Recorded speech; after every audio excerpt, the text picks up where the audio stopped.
All right. Good morning, folks. This is the special meeting of the Facilities and Infrastructure Committee tasked with looking at the properties downtown that we've acquired in the last few years, and hopefully we'll be talking about our space studies and how we proceed. This is the first meeting of the special group, and I think we have the full committee here. Plus, we have some other legislators. Nice to see Veronica Pillar, and nice to see Dan Klein with us this morning. Amanda, I hope you're feeling better. Glad to see you. And Ann, glad to see you as well. Also, our county administrator is with us. Some of us thought that because it was brought up at the last meeting, basically. Well, let me ask first, are there any changes to the agenda? And I don't think we have any public comment, do we? No. Okay. I wanted to go first to Information Technology Services. We asked Greg Potter to be here, and I think Lauren is here also. Glad to see you this morning, Lauren.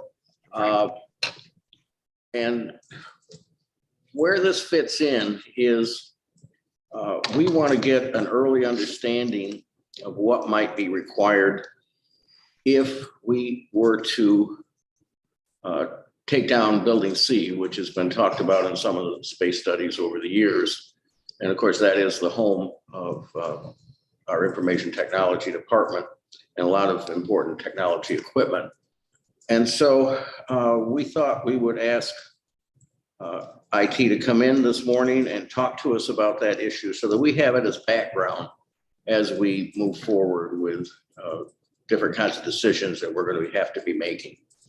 So I'm going to turn it over to Greg Potter. He's here this morning. Okay, good morning, everyone.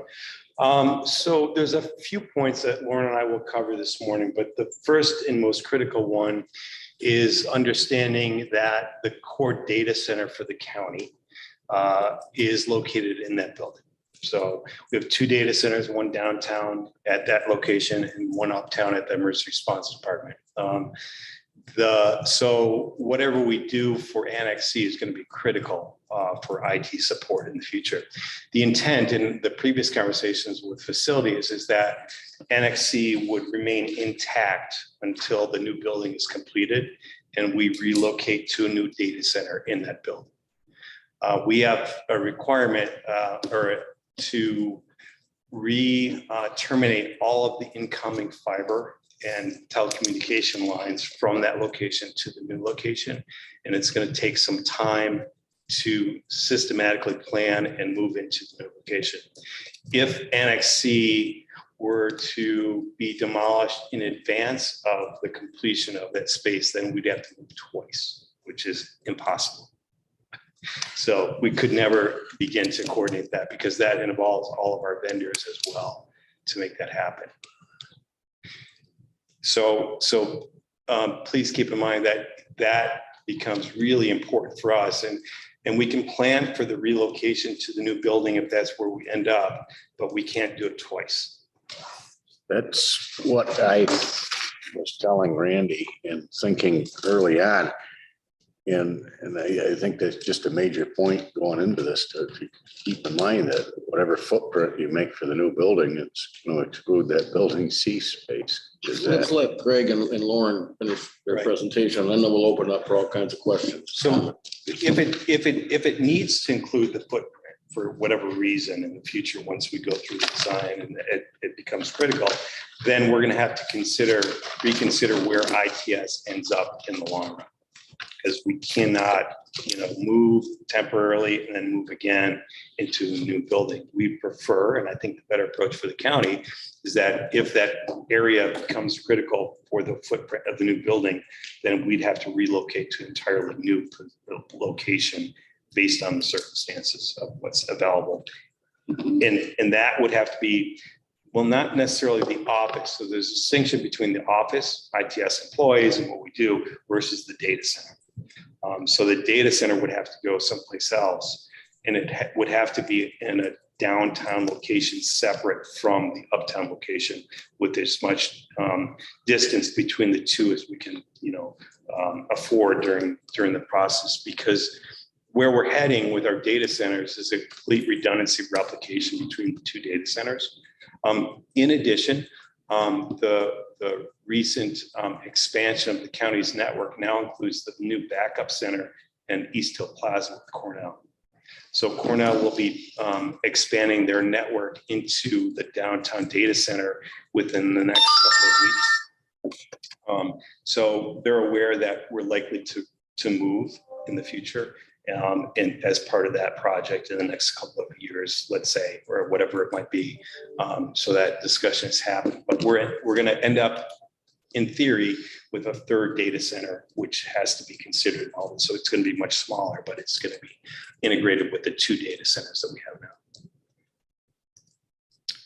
So that's point number one. So it's becomes very complicated. Point number two, I'm going to pass over to Lauren to explain. Yeah, I think that was just kind of understanding the construction impact.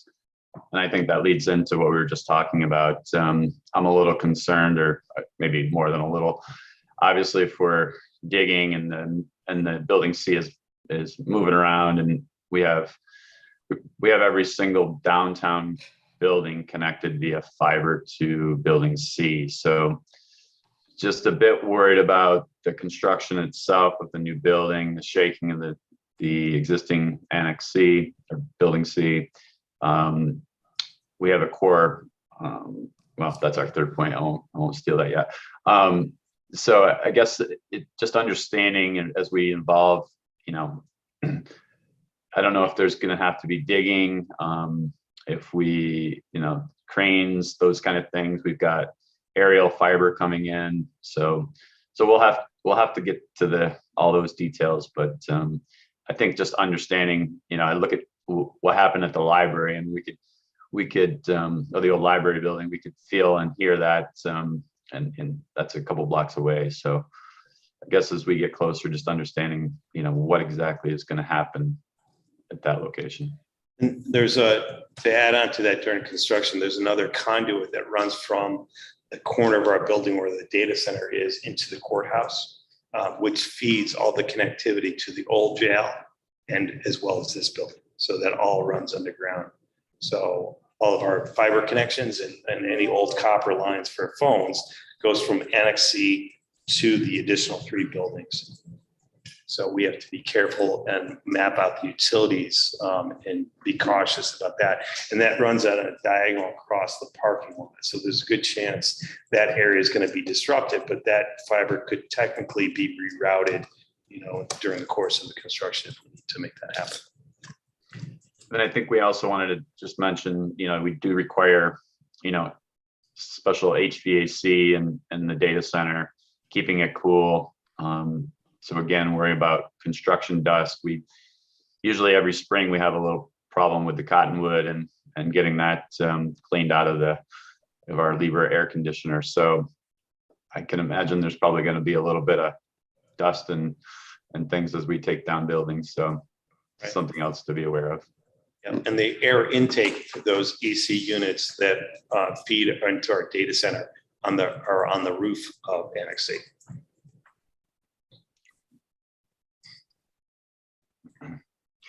Do you want me to take the next point, Greg? One more point, and we'll stop talking. So we had our replacement core, which is basically what does all of the routing for all of our buildings, basically the whole network downtown, is up to be replaced. And we were hoping, when we originally started talking about the new building, is that in a perfect world we were just going to put a new core switch router in the new building and then cut over cleanly. Where it's due to be replaced, it was due to be replaced probably this year. We were hoping to we're probably going to have to do it early next year. So depending on the timing, we may have to cut over to a new core switch in the new building. And then depending on how long the construction goes, and as we continue to evolve, it might be time to replace it by the time we get into the new building. I'm not sure, but that's pretty, we've got money in our capital budget to do that. We just hope that we could kill two birds with one stone. It would have made the cutover a lot easier. Could buy the new core, put it in the new building, and then cut over. But until we kind of get a feel of the timing, I don't think we can push that off any longer. So in the mix of the equipment in the server room, there's a distinction between the switching gear and, let's say, the servers and the storage of the servers. And as we build out a new data center, if it ends up in that new building, we'd have to replicate all the switching gear in advance. So we're trying to hold off on the replacement of the core switch based on the timing, so we wouldn't have to do it twice. But that's not likely to happen based on the time. Okay, ready for questions? Yes, I am. All right, Lee, you want to start? I think they've answered it. Okay, The logistics and this whole Randy. thing. and then Ann. So ideally, when you convert, aren't you really hoping to have a redundancy system so that you're up and running before you turn that one off? That would be impossible because it's going to be us replicating every single server and all of our storage to do so. And that would be another easily $500,000 to make that happen.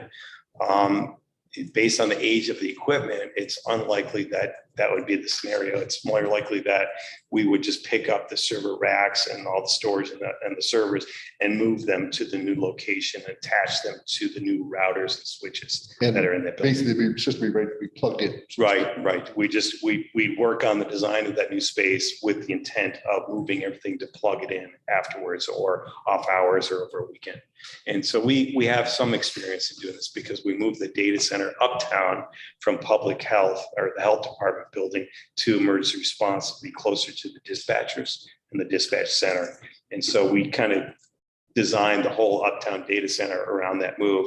And then one weekend in off hours, one evening, we just loaded up the racks and moved them and plugged them into the new location.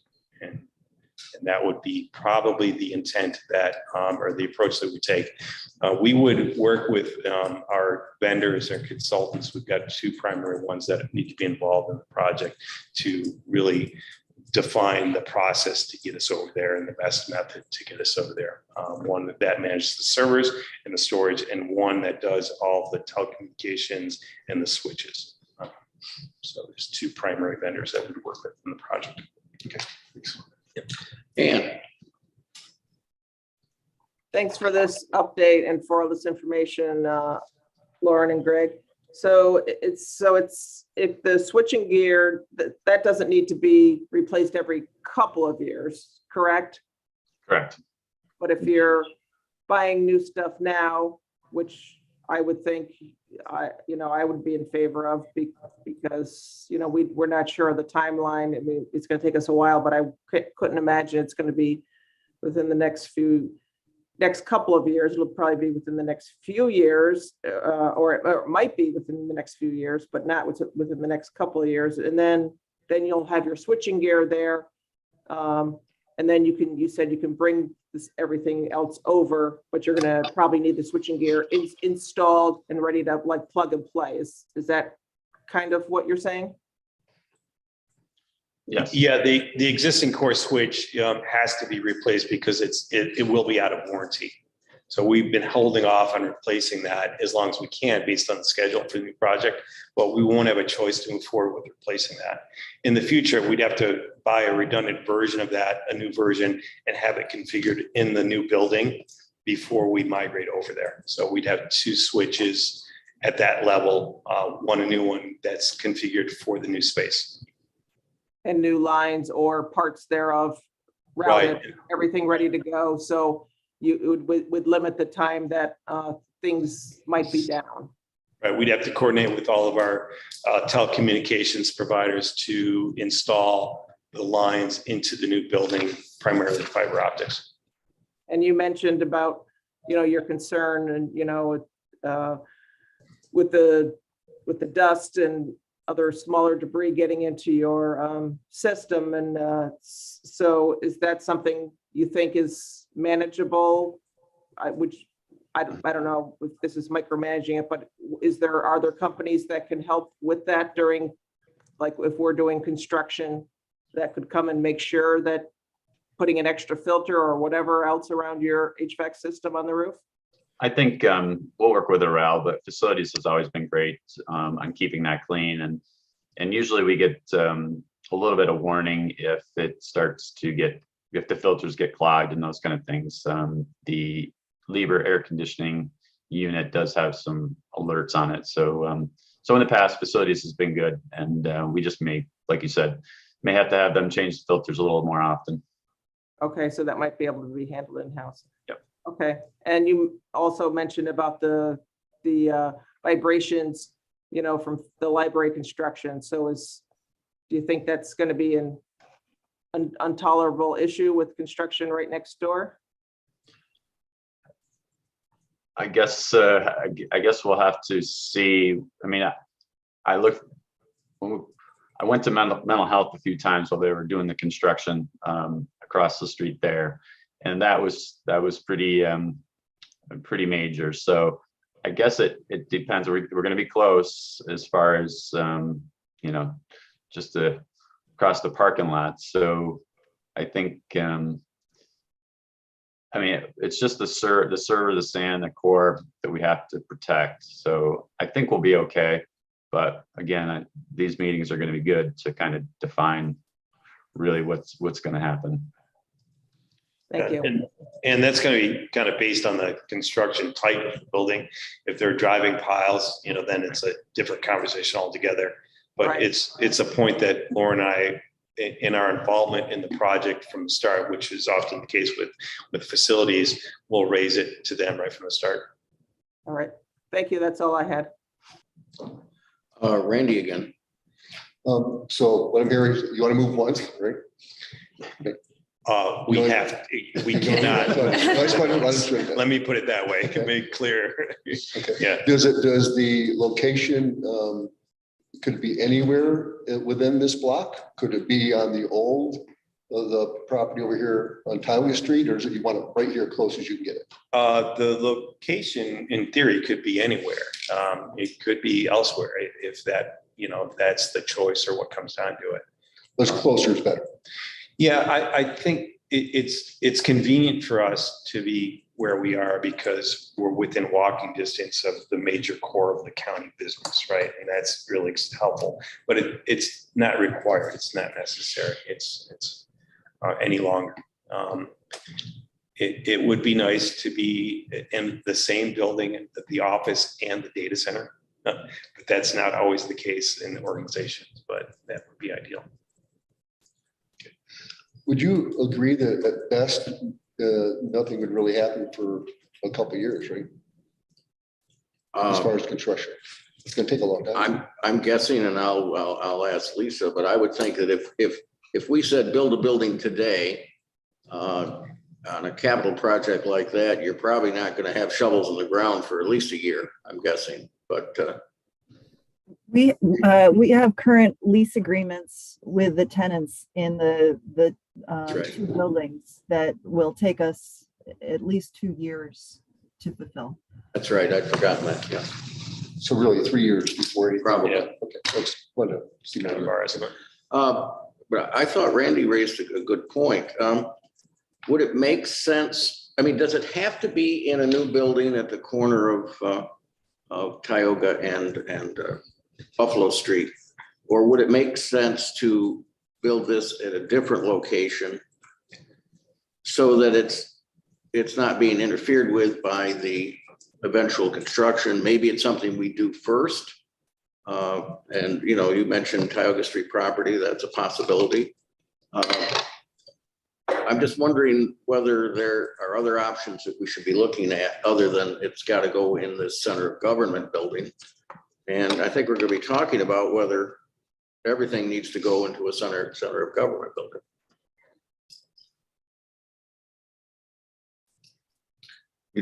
Yeah, I'm not asking you to be clairvoyant here, but from my perspective,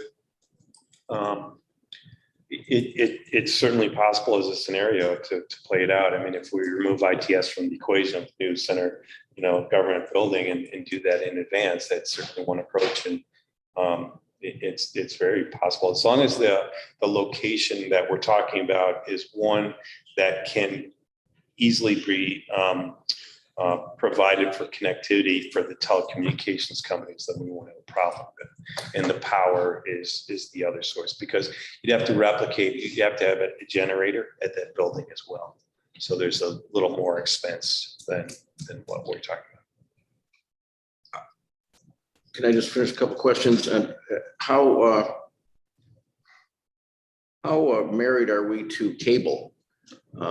Thinking about the future, are we going to have larger conduits and more conduits for more cable, or is it going to be quote unquote Wi-Fi possibilities that we aren't going to need the cable as much? Or what might happen there?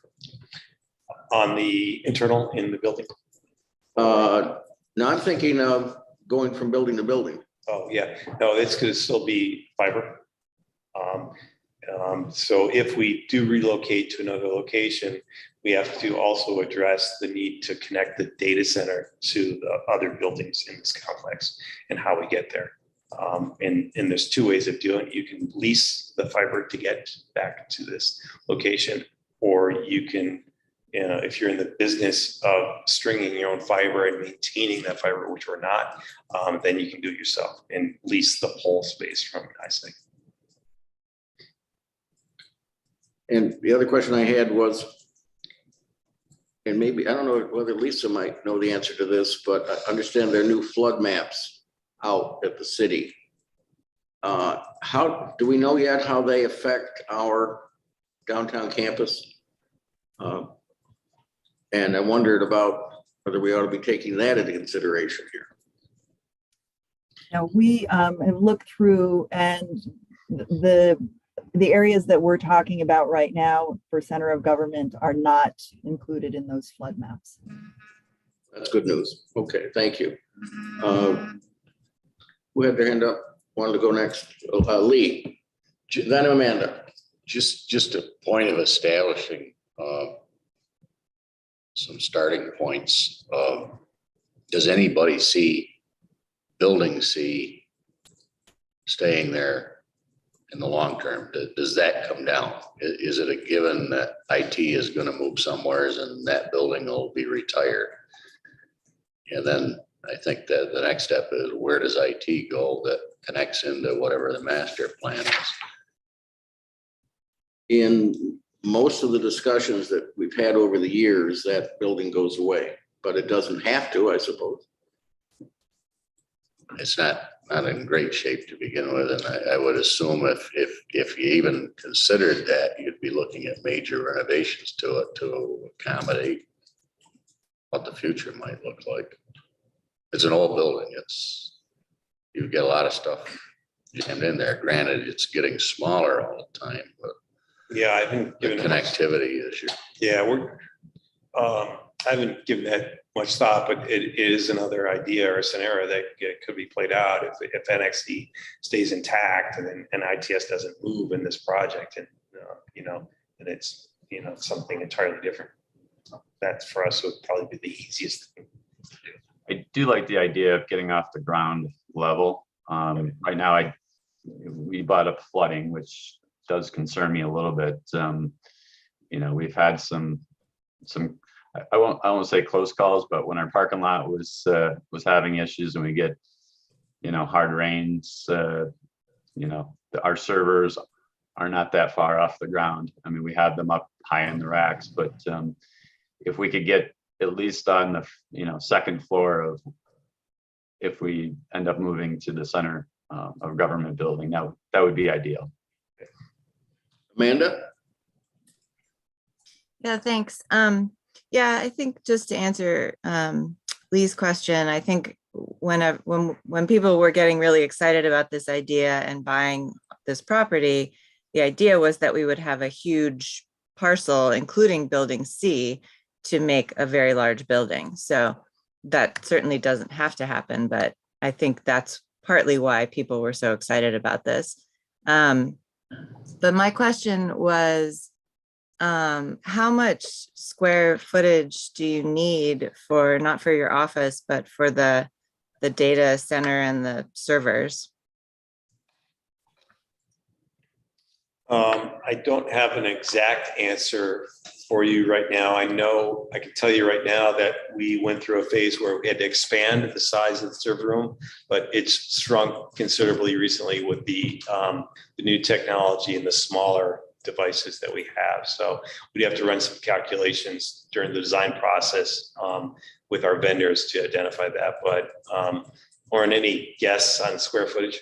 No, I mean, I'm thinking we're gonna want probably 4 or 5 racks and so smaller than what we have now. So I don't know if Pharrell was here, he could probably tell you, well, they're the square footage off the top of his head, but I'm thinking that a smaller footprint than what we have now.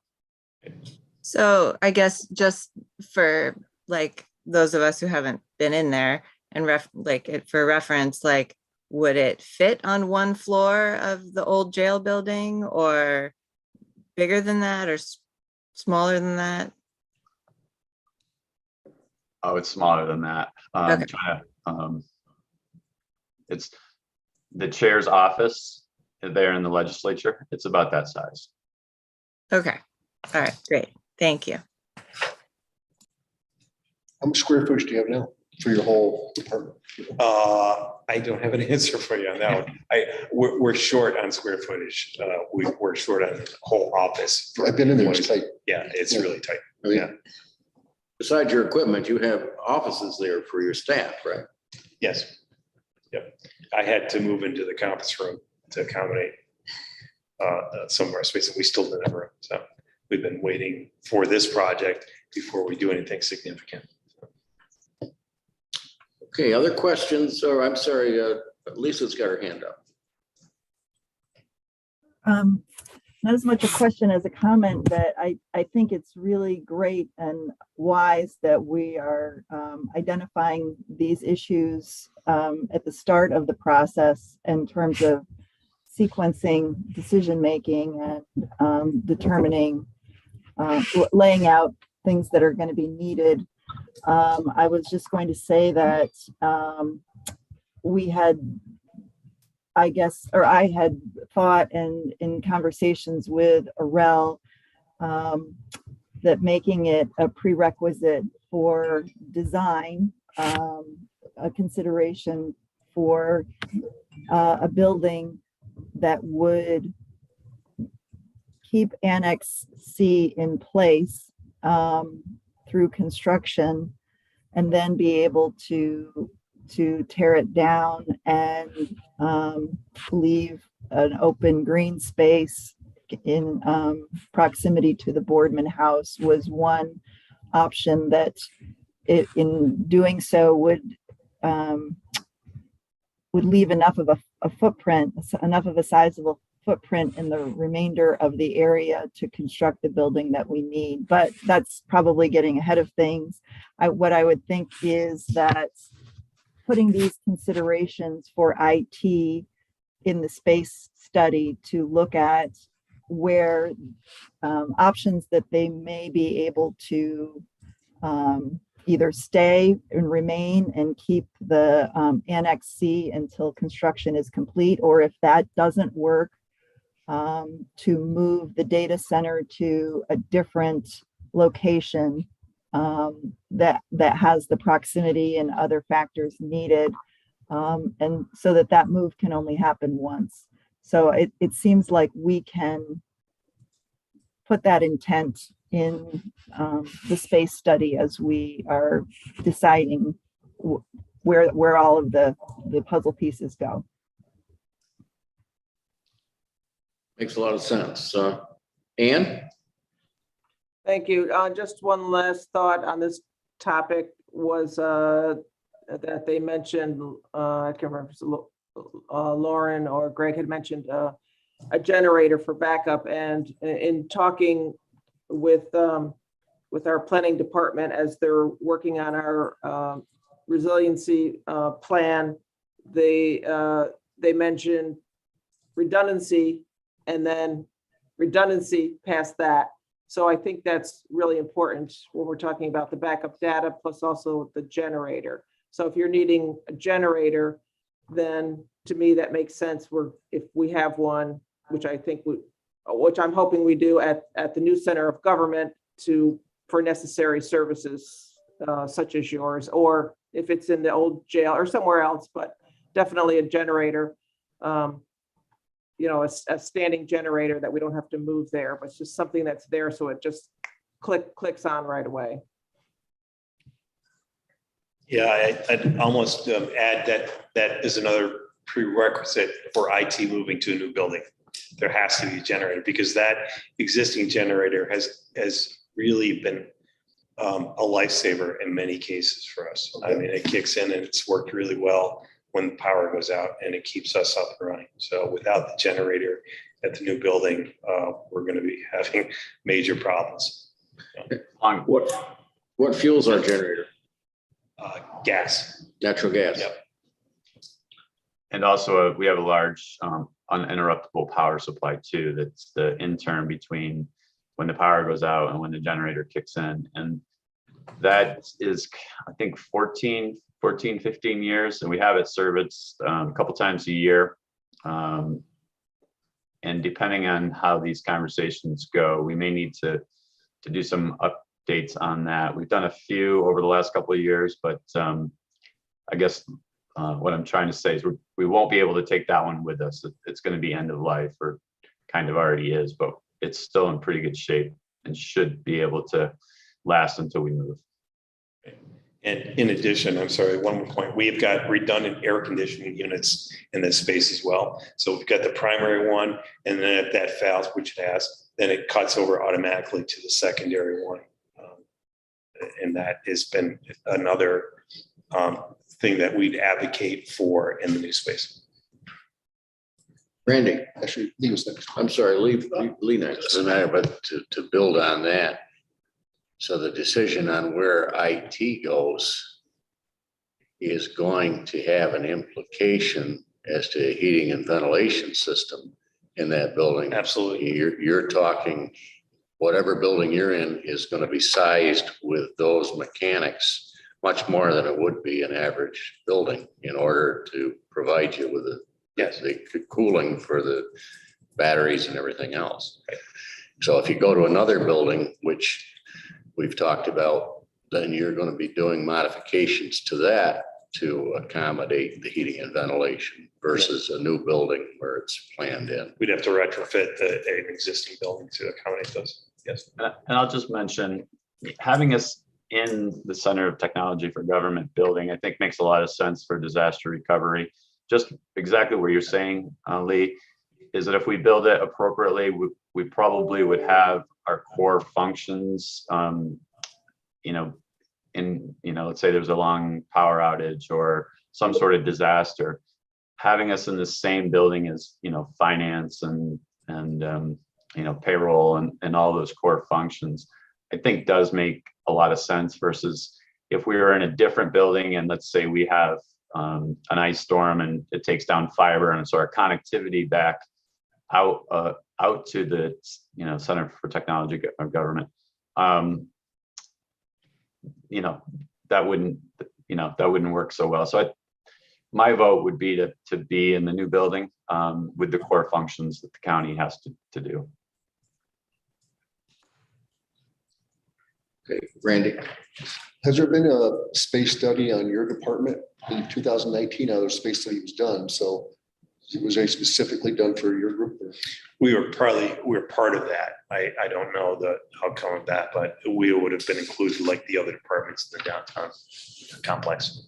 Has there been, do you have like a 5-year plan or something to say we're going to have X number of employees, we need this much space, or?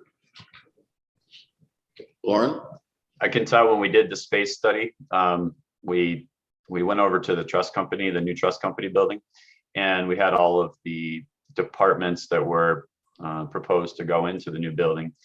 And we kind of did this, you know, what are your dependencies? And every department's dependency was us and wanted to be next to us.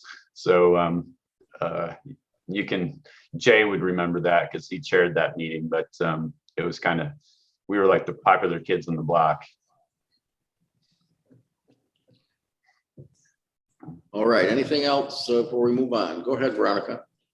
You mentioned, if I understood correctly, that you were in the long term moving toward total redundancy between the downtown IT center and the uptown one.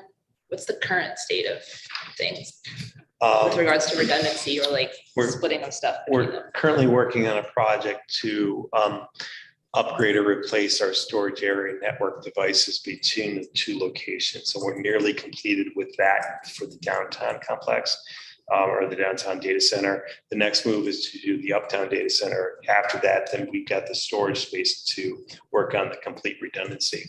The intent is that we need to have that completed before the backup center project at Cornell goes live, because many of the services that are attached to emergency response feed off the servers at the downtown location, not just the uptown location. So we have to mimic that, but currently the data is redundant. It's just the server configurations between the two data centers that are not. Lauren, any more detail on that question? Well said. I don't think so. I got it right. I did. This is not my area of expertise. Thanks. Okay. Can I ask one more question? Sure. Maybe everyone else knows, but when the construction is affecting IT stuff, like what is it that you observe? What problems happen? Well, we could lose complete connectivity to a leg of the network based on a switch that a piece that is attached to the switch that is attached to the fiber. We could lose a piece of fiber that connects into the data center to another location, which is probably more common. So if the fiber gets spliced in the parking lot, then we'd lose connectivity to these three buildings across the campus. If we lose connectivity based on the aerial fiber, then we lose complete connectivity to the rest of the world. So it's big. And that could be from vibrations or from like. Yes, you could have something accidentally something cutting falls, through you something. know, like crane falls or something like that. Yes, absolutely. Okay. Greg, Lauren, thank you so much for coming and spending time with us this morning. I think Lisa's 100% right in her comments about we need to, that's what this committee is about, is understanding these possible issues that may arise with the space that we're moving toward. Okay, let's move on. You guys are welcome to stay or go off, whatever you want. Thank you. The next thing I had on the agenda, Randy and I worked on here was the idea of updating our space needs study. And we talked about that basically at F&I a little bit. And Lisa gave us the attachment that you've got to your agenda, which was what was done by Holtz in a brief form in 2019. If I get this wrong, Lisa, tell me, but back when Jason Molino came on as county administrator, he began looking at space issues, particularly in the old jail, and came up with a potential capital project to change some of that, to reconfigure that and take the old boilers out, all those kinds of things. Some of us were beginning to question whether committees needed to review that and what was going on. I believe Holt was hired to update the original SUMP plan, space use master plan, which was, I forgot what year it was, but it's 10 or 15 years ago. And so this is what we have. It's to me, it's kind of quick and dirty. I don't recall actually seeing this before. Maybe it was handed out to us back then in 2019, but I don't recall it. personally. Excuse me, Mike, which document are you referring to right now? I'm sorry, this one. Pass that. The backside of this. Oh, okay. Well, here, pass that one down to Make him. copies. Can you tell those? I'd appreciate it better than this. Or anybody else that, Can go you ahead. tell Lisa. us on video which one you're looking at? I'm looking at, it says county current and future space needs. It's page 3 of our packet. Okay, And just for context, this was part of a larger study that Holt did, which I believe everyone received a copy of at the time, that included all of the different configurations and options for building on the 400 block of Tioga Street and the different parking configurations. And it was, options 1 through 10 and 7A, 7B, 7C, all of those iterations. So this was one page in that longer packet. So, so I just, instead of going through that, because now the conversation is shifting to the 300 block, I just excerpted this one page from that larger study. Yes, thank you. Okay, thank you, Lisa, for that. There was also I don't know what's a drawing or a picture that was produced by Holt of a potential building at the corner of Tioga and Buffalo Street. I remember seeing it at that time. I learned much later that that was actually funded by a local developer. And I don't think we were told that at the time. To me, it was a very modernistic looking building that was questionable as to how it fit in with our historic campus. But I wanted to point out that if you see that, I don't know what you call it, an elevation or whatever it was, but that was not done at county expense. And I was told that by the architects, by Holt, that it was funded by a particular developer. What I'd sort of like to do is go through this sheet, basically, that we've got here and talk about it, because there's some thoughts here that I kind of raise an eyebrow at, and I don't know about the rest of you, but I think it might be a good place to start. And then we've got to make a decision about whether we're going to hire a Holt or someone else to update the space needs study, particularly with now that we have purchased the additional properties. Does that sound like a way to go? Okay. Well, let's take a look here. And remember, this was done at the time of looking at a large renovation of the old jail. But one of the first things it talks about is building Annex C, which is what we were just talking about. It says the building is antiquated and it does not serve the departments that exist there. With a revised zoning code for this property allowing for 4-story buildings of mixed use, the property could be sold for significant profit. So that was looked at the time of whether we should actually sell the building. Let a developer, for example, take it down and build on there. After that, of course, we had some feedback from the owners of the Boardman House, which is next door. And we also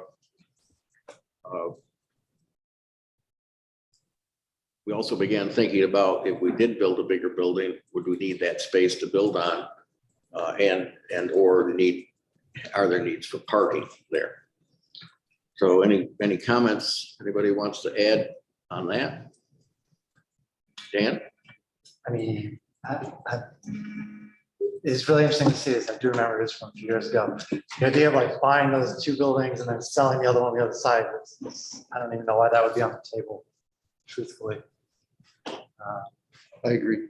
And then parking, of course, is, there's no doubt that we need more parking here. So that would seem to me like a decent option for that site if there's not going to be a building there. Building C. Then they talked about shall we move on? The next one they talked about was the main courthouse. The county clerk has been identified as benefiting from adjacencies with other apartments proposed to be located in the new building.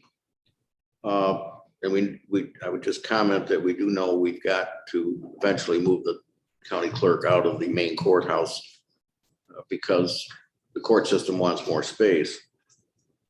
Also says the district attorney could move to the current location of the county clerk, allowing for improved space and an adjacency with the grand jury space, as well as freeing space for an additional court space needs. Lisa, you probably know better than I, but I'm thinking that the court system wants that out too. They don't want it to stay in the building. That's correct. Since the time of that this was done, Arel and I had conversations with the Office of Court Administration, and they indicated that they eventually would utilize all of the space in the courthouse currently occupied by the county. And currently, in terms of the DA's operations, they are now holding grand jury grand jury outside of the courthouse. They're using the back space in the Human Services Annex, COFA and veterans. So the DA is cramped for space as well. So whereas last time we didn't consider moving the DA out of the courthouse, that's one update that we would need to look at this time around. Okay. Move on to the old jail. Just want to be, the court system wants the entire building, basically. Okay. And probably more.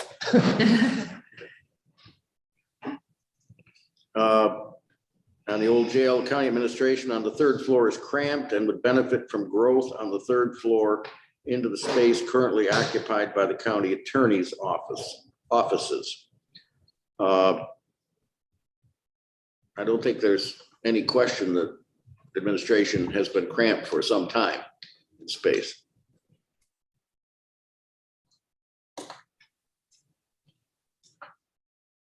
Any questions on that one? Oh, by the way, let me just say something. You know, Arel Romero would be here if he could be. He unfortunately is on vacation, and he let us know that, and his apologies, but did speak with Lisa prior to leaving, and we look forward to his being back at a future meeting. The old courthouse, that's the Governor Tompkins building. The legislature staff offices would benefit from relocation from their location within the chambers to the first floor to accommodate the needs for more space and offices not co-located with the chambers. I think what that means is that we could move administration of the legislative clerks into the first floor of this building. I think that's what they're saying there.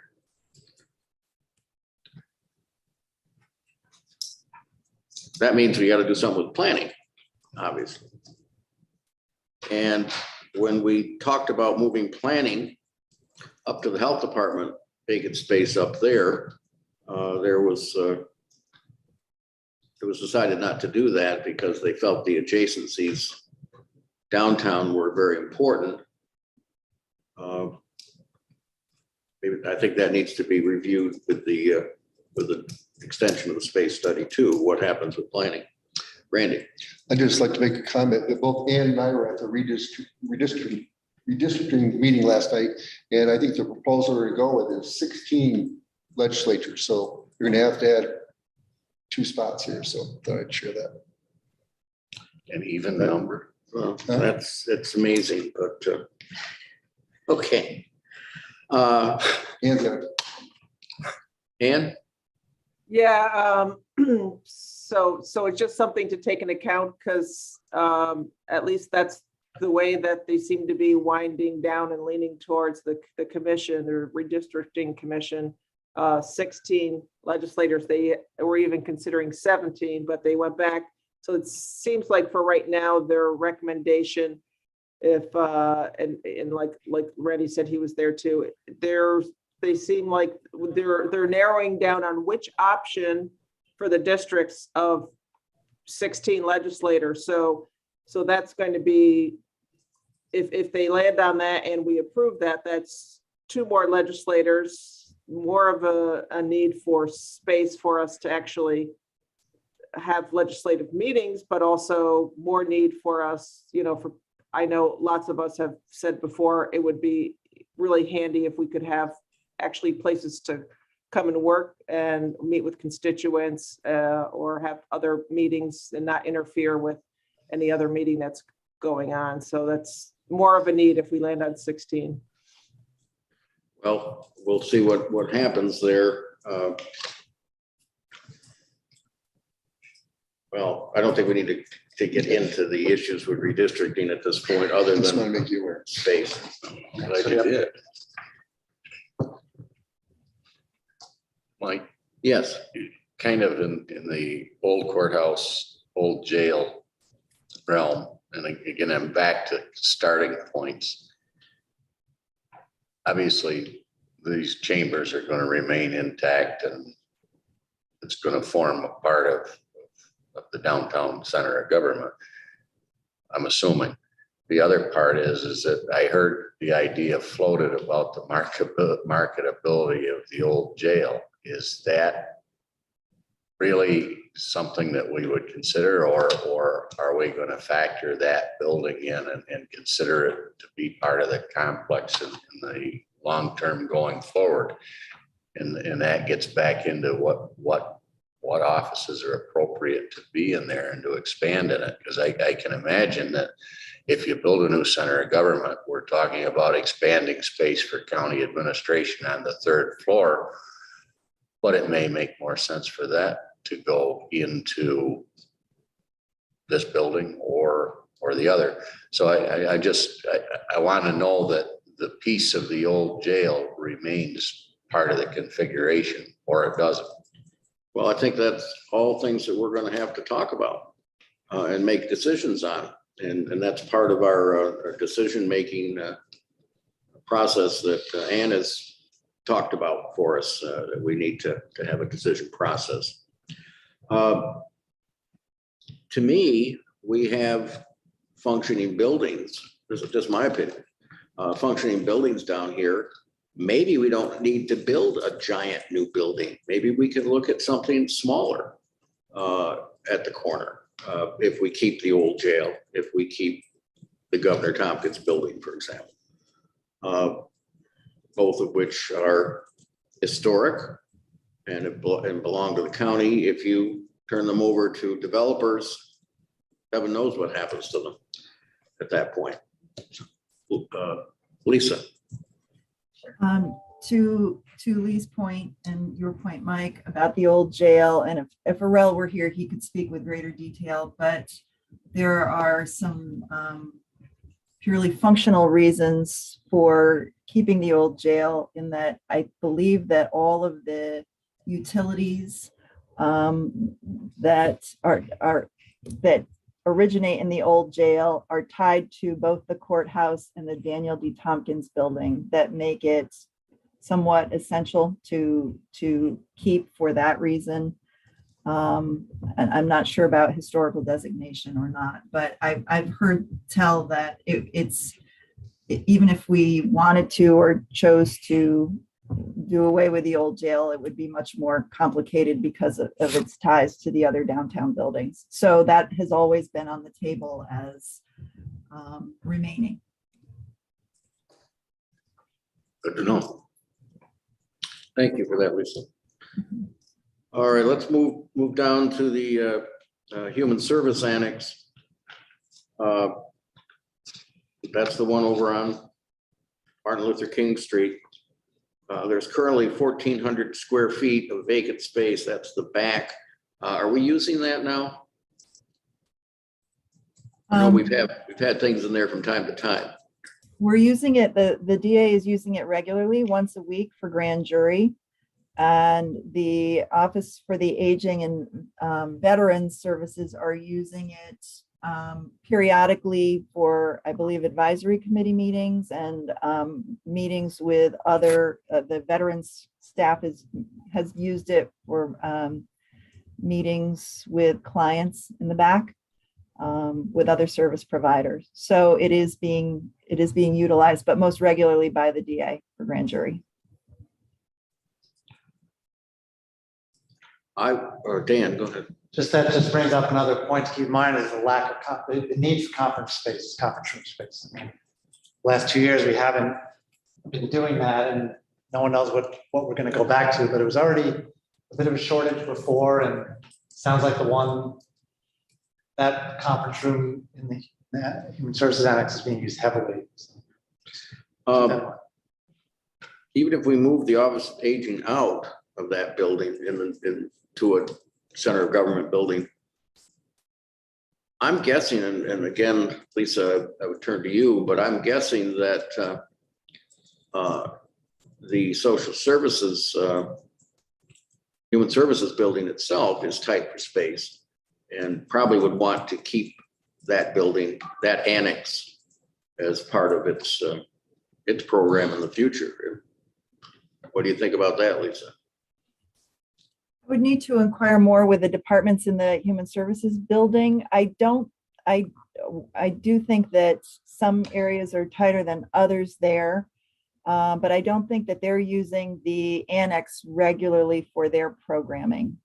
And in terms of the back space for meetings, yes, it's used for meetings. It's less than ideal right now because it's not built out. And so the acoustics in the room are not great for people's hearing or participation. So it's being utilized right now for grand jury, and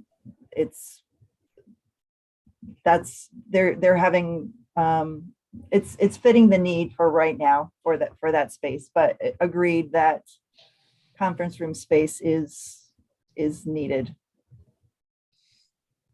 Ann?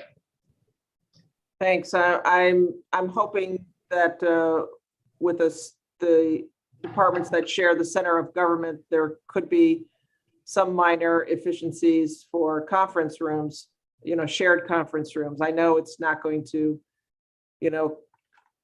cut them down maybe drastically, because the departments I've talked to, they use their conference rooms quite a lot. But I would think they often talk about like various sizes, like you mentioned COFA, and they have the smaller room in the front, and then they're utilizing the empty space in the back for an extra space and sometimes for larger meetings, as the front room can get kind of cramped when you have, like say, I can't even think if you can fit 10 people in there maybe. So to have different size rooms and different schedules, I think will be an efficiency in the main building. Okay, anything else on that one? Then they mentioned lease spaces in downtown Ithaca. Several programs are located in expansive and substandard lease spaces that would benefit for relocation. Of course, we just moved two into with new leases into the new trust company building, and the other losing it where the other one is. It's still in Center Ithaca. Yeah, just Center Ithaca, that's right. It's also human rights leasing space. Correct. Human Rights has the storefront. And Veterans is now in the annex, isn't it? Yes. But assigned counsel is also in lease space in Center Ithaca.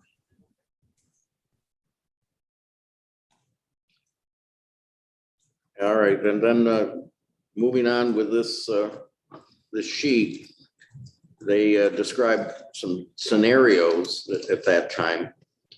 Option one was assessment board of elections, ITS, county clerk, planning, ITCTC, human rights to the new building. Assign council veterans agency to the human services annex. County attorney, clerk of the legislature, old courthouse to the first floor.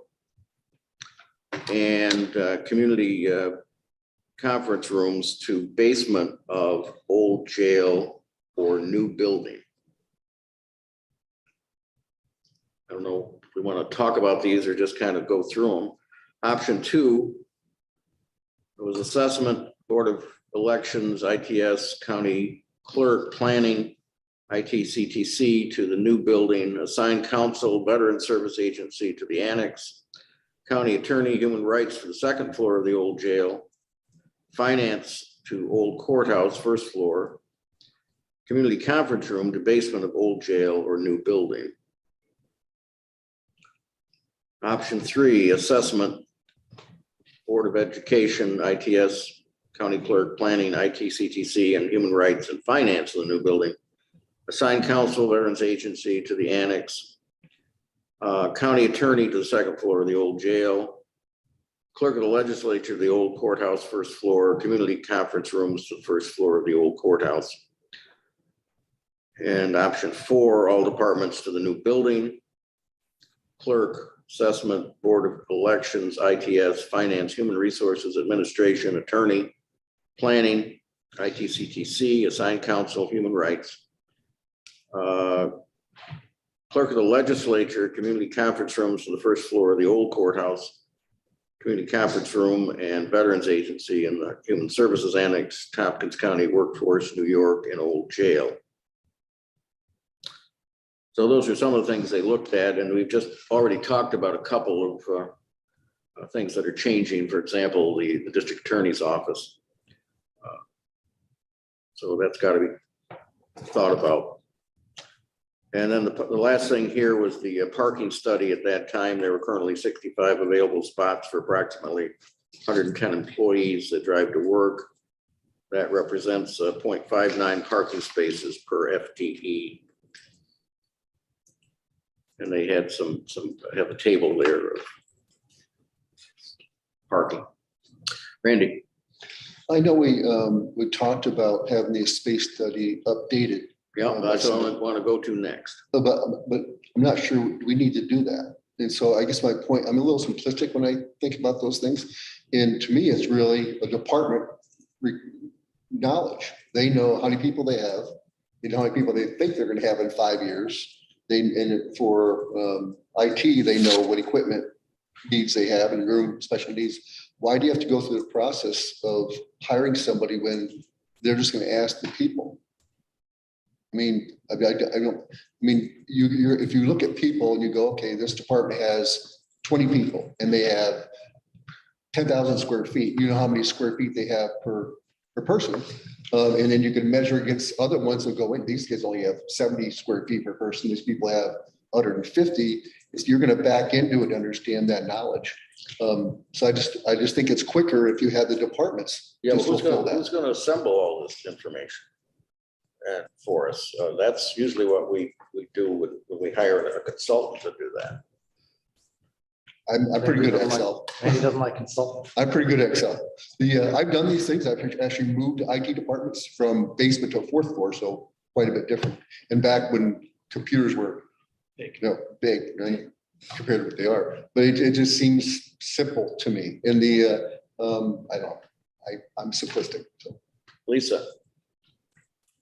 To Randy's point, yeah. So we have worked with Holt Architects in the past for the space studies. They've done at least 2 for us, including this last one. And I know that it was Arel's intention to work with them again, simply because they have the data from the last time that they worked with us. And like you said, Randy, they had conducted interviews together with Arel and the department heads to talk about space needs and measurements. And it would only require updating what they had done previously with any new information that has happened since then for the existing departments, and adding any new departments that we would want to include for consideration. So for instance, I don't believe that we fully included last time the district attorney. Mike had just mentioned the Workforce Development Board and Office of Employment and Training.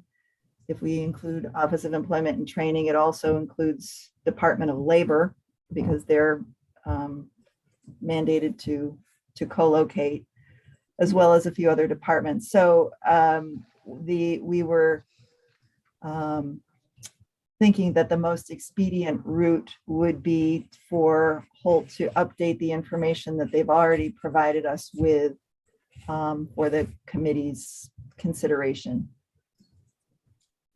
Okay, thank you. And? Thanks. Two things. One, Mike, you reminded me of this, which was, I don't remember exactly what part of the process or why we were asking this particular question, but there was some examination done to talk about the unused space at the health department, which I believe is pretty large. I mean, I've been there in a long time, but, and we talked to different departments. Somebody talked to different departments about who might like to go up there, and nobody wanted to go up there. So it might be worth another look at that. There are some advantages to being there. There's parking and it's on a bus line. There's like, so it's not like it's not Siberia up there. Anyway, that's one thing that should just get thrown into the mix. Second thing was, one thing that's not getting mentioned on here is Department of Motor Vehicles. That is also space that we rent. And, I don't know that there's a burning need to move it, but it shouldn't be left out completely. We should just consider it as we're thinking about all our space needs. Thank you.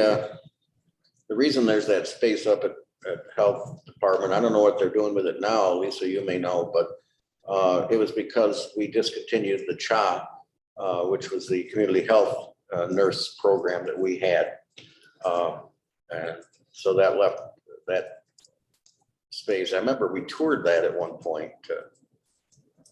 Some of us must be in one of the committees. I can't remember.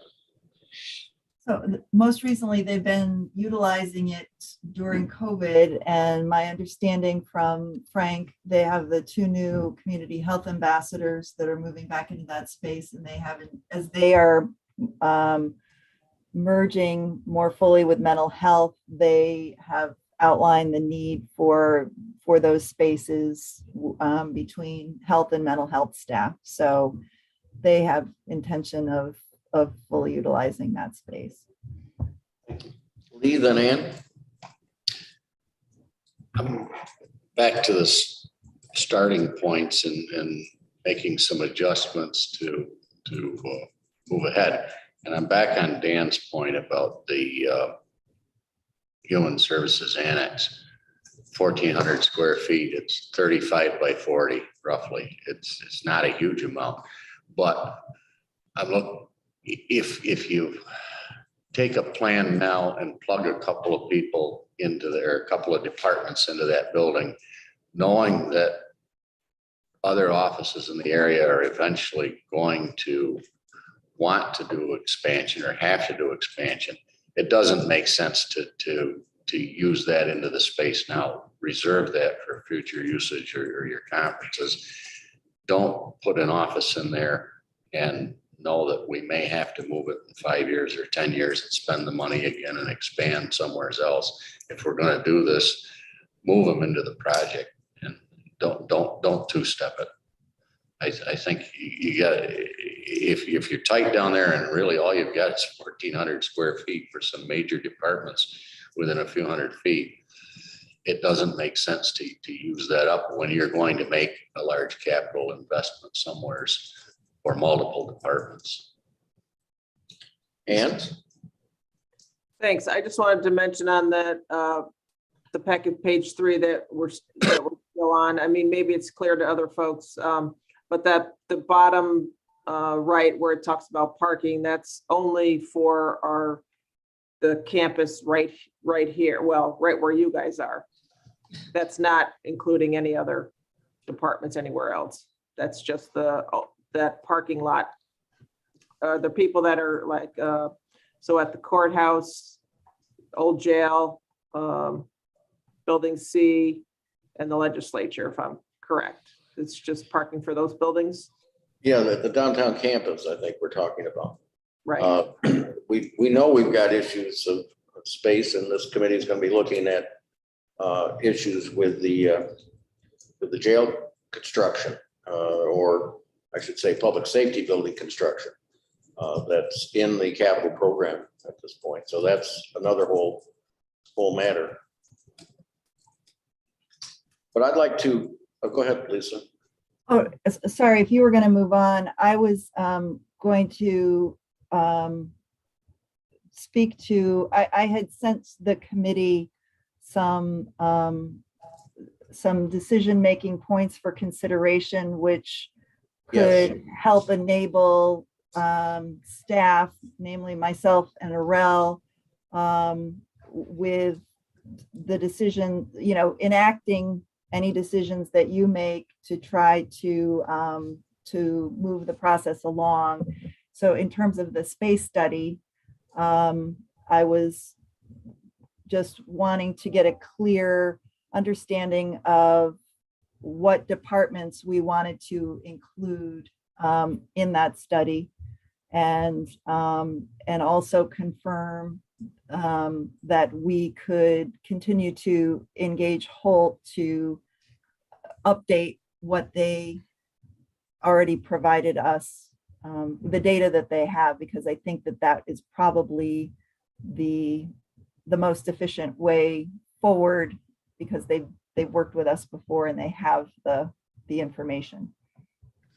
And I wanted to get to that. Amanda, I do see your hand, but let me just say, I think we need to make a decision whether we give Arel the go to bring in Holt at this point. And if we do that, I would like to have him bring them in very early to our committee, either to F&I or to the next special meeting of this committee. And so that we can talk with them before they start down the path, so they could get some idea of what we're thinking about as well. I'll go to Amanda. Well, yeah, I mean, you just said what I was thinking. I feel like we need to make a decision and tell Lisa, like, yes, we want to go ahead and, update this space study with this new information. I'm not sure what you were referencing just then, Mike, saying were you talking about getting Holt to come in and talk to us about the revision of the space study, or the next bigger steps? What we would like to see, just to see where they're going and let them hear what some of our ideas have been, like we've talked about today. I'm not trying to say we need to direct them. I think that's administration and facilities are going to be working with them on that. But I think I can't think of them coming into early on before. And I think I'd like to see them early on talk with the committee, basically. That's what I'd like to see. Can I just add, I mean, I think we definitely should go ahead and get them working on, an updated version of what we currently have, including all the new departments and everything that people have said. And I think I just want to throw out there again that when it comes time to start talking about the next design or the next part of the project, I want to make sure we're looking at other firms, other organizations that could possibly do this work. I don't want to just automatically decide that we're going to Holt without making a decision. So just throwing that out there again. I, for one, agree. Randy? I'm fine with Holt. I just struggle to vote for anything like how much it's going to cost. So, I mean, Well, I think we'll probably hear, because there'll probably have to be a contingency recommend or cost for this, Lisa? Or is that it? Arel indicated that he had the funding in his budget, and Okay. that it would be between 10 and 15,000. how much? 10 and 15, did you say? Yeah. Small. All right.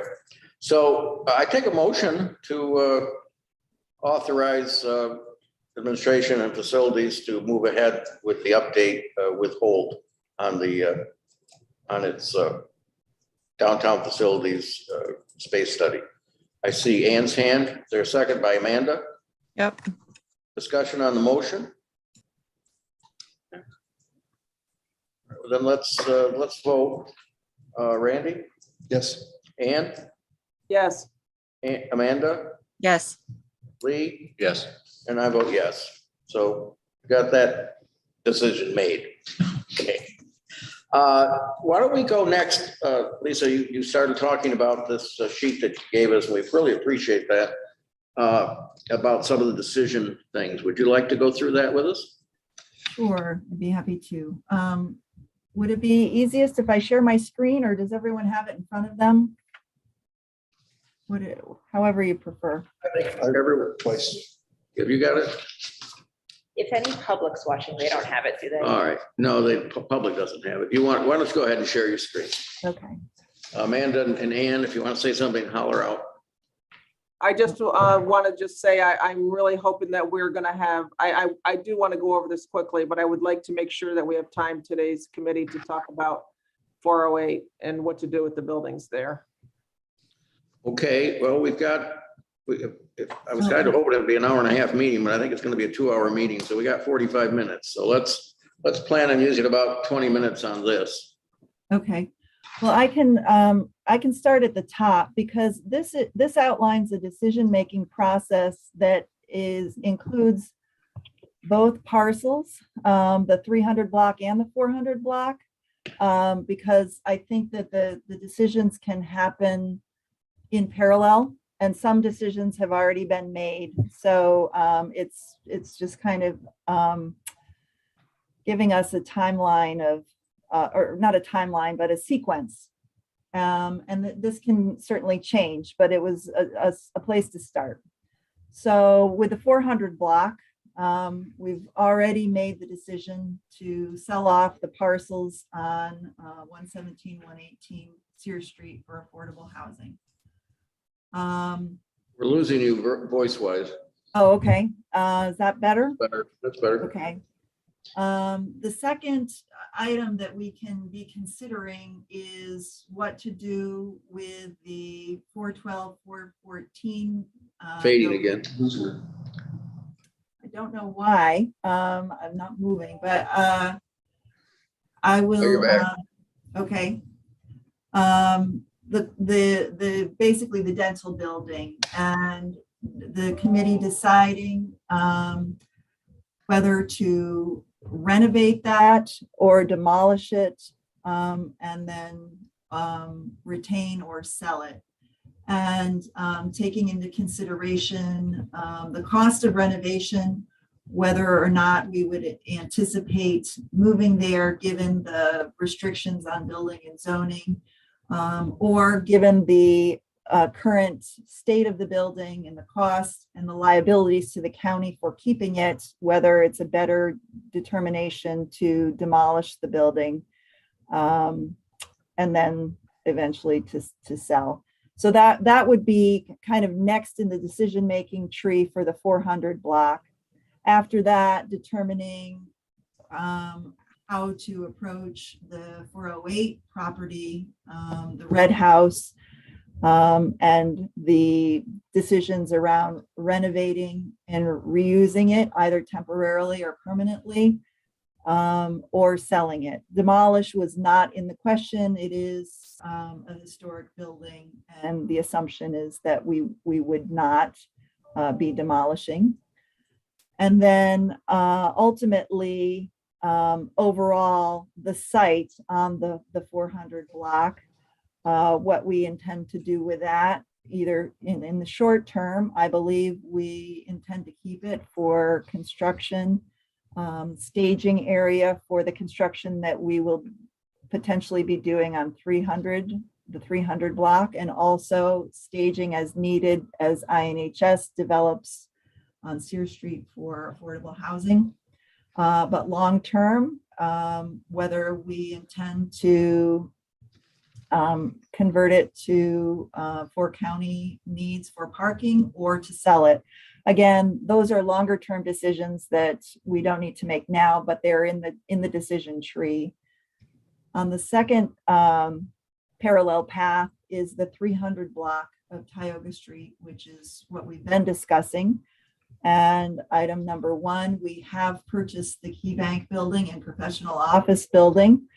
And like I said, there are lease agreements with the tenants in those buildings for the next couple of years. So that gives us the time to be doing what we're doing right now, which is discussing next steps and the space needs and making design plans eventually. So we're right at number 2 now, performing a space study to ascertain the departmental needs, updating the most recent space study, looking at personnel and other changes in the departments that were considered back in the 2018 space study to see if there have been changes with those departments, as well as adding additional departments. And this is what I'd like to hear from the committee of the assumptions or some options that we put here would be to now include the district attorney, to include workforce development board staff that are currently in leased space, Office of Employment and Training cost, or Office of Employment and Training staff, those costs have increased in Center Ithaca. If we are considering OET, we do then need to consider Department of Labor because by statute, they're required to co-locate together. So we would need to at least look at what that would mean in terms of space and cost. And then the question that I threw in, we didn't include before, but do we want to include Office for the Aging and Veteran Services in this study in order to see if they would fit in this space and for the potential redevelopment of their current space on Martin Luther King and Albany Street. So that is an option for consideration. But we would want to look at any updates that have occurred since the last space study and look at the needs for potential growth and the eventual needs of the New York State courts for the space in the courthouse. And then, so that's kind of where we are with that decision-making tree. And then looking at the remainder of the buildings that we own downtown and assuming that determining whether we are going to retain those buildings, repurpose or sell them. And then after conducting and updating the space study, determine if our current space holdings fulfill our needs or if we do intend to move ahead with a project and what size of a project is going to be needed to provide us with sufficient staff or space to accommodate our staff according to the space standards, and also incorporate the need for conference rooms and other such needs. Look at efficiencies gained by a consolidated centralized facility, improve service for our public facing departments, and hopefully reduce or eliminate the space payments that we're making in lease space. We would, in anything that we build new, would want it to be a model municipal facility and in terms of energy efficiencies and to improve the parking situation and access for staff and the public. So, and then once we make those determinations, it is looking at the details for those buildings, establishing the parameters, the size, how to move ahead with Annex C and the deconstruction and the maintenance of IT connections, looking at our sustainability goals, our budget, and just the site in general.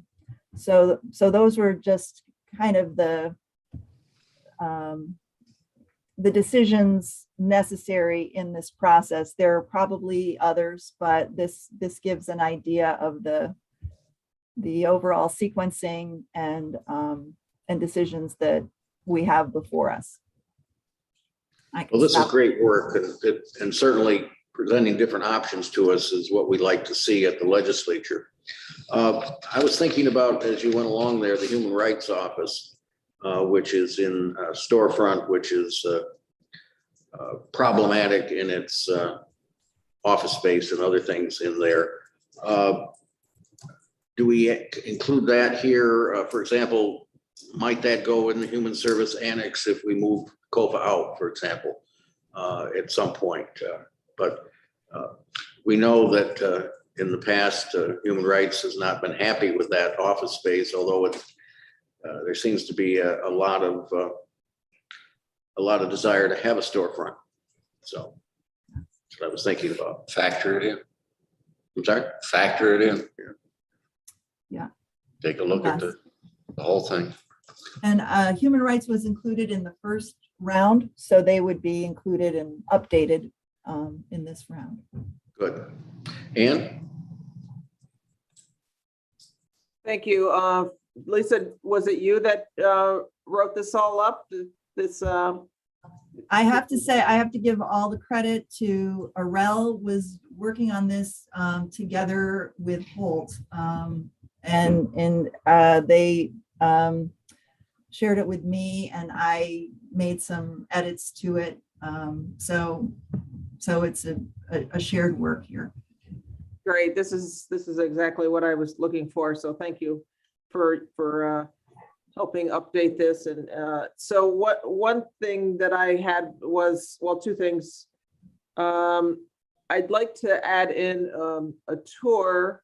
Well, this is getting back. I'd like for us to just discuss, like I said, the 400 block of Tioga after this. And I'd like us to get in there to get a tour as soon as possible of those two buildings that are there. So as far as the space study, again, as you mentioned, different departments and buildings. So was that clear enough that we were going to include in the space study DMV, COFA, workforce? Or do we need to discuss? No, I'm if that's the committee's intention, I put down, I added in that list, workforce, OET, COFA, veterans. I had not included the DMV, but I can. So yeah, Dan mentioned that, so I don't see why not, if other members are okay. I think so. Everybody okay with that? Repeat the question. Include in the study, space study, the DMV. Okay. Just want to make Good sure action. before we go on that we've included everybody or all departments or buildings, so we don't have to go back and do it again. Yep. Or add to it. Okay. We all on the same page? He has a question. Well, it's just that's kind of point of discussion. That's kind of an overwhelming move, isn't it? To throw them in at this point. The other thing is, and I guess that would be part of your study, but that would add to the parking crunch and the public aspect of traffic and everything else. That's kind of a major change in concept. Not against it, but it changes the complexity of what you're doing. Ron? Yeah, I'm not saying we shouldn't add it, but maybe you can correct me, but I think when the newly elected legislators met with the county clerk, she said that the DMV was happy where it is. Or I'm personifying something, but they were happy having the DMV there, and it seemed to work well. Accessibility was her thing. I just want to be clear, I wasn't suggesting moving the DMV down here. I agree with you, it doesn't make much sense. I just thought while we're in this moment of looking at all the departments and their space needs, I just didn't want to forget. Okay. All right. We all right with that? Randy? Where is the mental health building now? Where is the staff for mental health now? Where is it? The mental health, are they in the health department? Up No, there? they're in their own building across from the Green Street ramp. Oh, okay, that's right. 5-star. Right, okay. I was just curious. Well, and to pick up on that, has Frank indicated anything with the merger of the departments, or any synergies would be created, or is he still envisioning two separate buildings? Is there anything that's going to change in the operational sense with the merger of the departments that would create anything for us to be looking at for those? My understanding from Frank is that he is considering, using the existing space of both departments and having, staff from either department intermingle within the existing spaces, but not create a new space. Okay. So how do we want to attack this? My hope was that we were going to have a special meeting every month. I was thinking maybe every other month. And we could still talk about things at our F&I meeting, our regular F&I meeting. So do we want to start with the 400 block, for example? And when do we want to start making decisions about that? Obviously, we can't without giving it some thought and hearing from the study that we're going along. So I'm thinking that we're going to need to give this a little time to cook with the study moving along. What do others think? Maybe a question for Lisa. Is there any urgency in any of these departments to make a decision now, or have we got the flexibility to think longer term? I think you have the flexibility to think longer term. The couple of departments that are in leased space, they're going to be renewing those leases depending on whether or not, what the decision is made at the end of this process. So I think we have some time there. I think that the ITS considerations, it's great to be thinking of those ahead of time. I think the only thing, and I know we talked about decision-making around the 400 block. I know Orel and his staff have expressed some concerns about the potential liabilities and needing to secure that building and respond to things as they deteriorate, to be honest.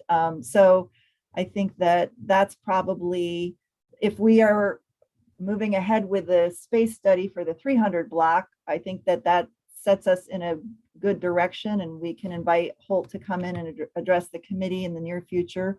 And if we set our sights on the 400 block, I heard people saying they would like a tour, that might be a great next step to be taking to make determinations there.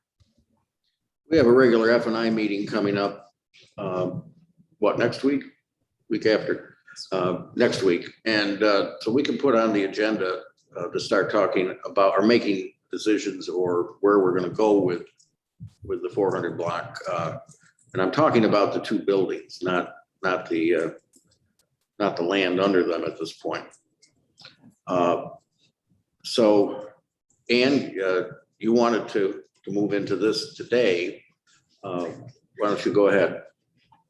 Yeah, I think the biggest thing is to schedule the tour.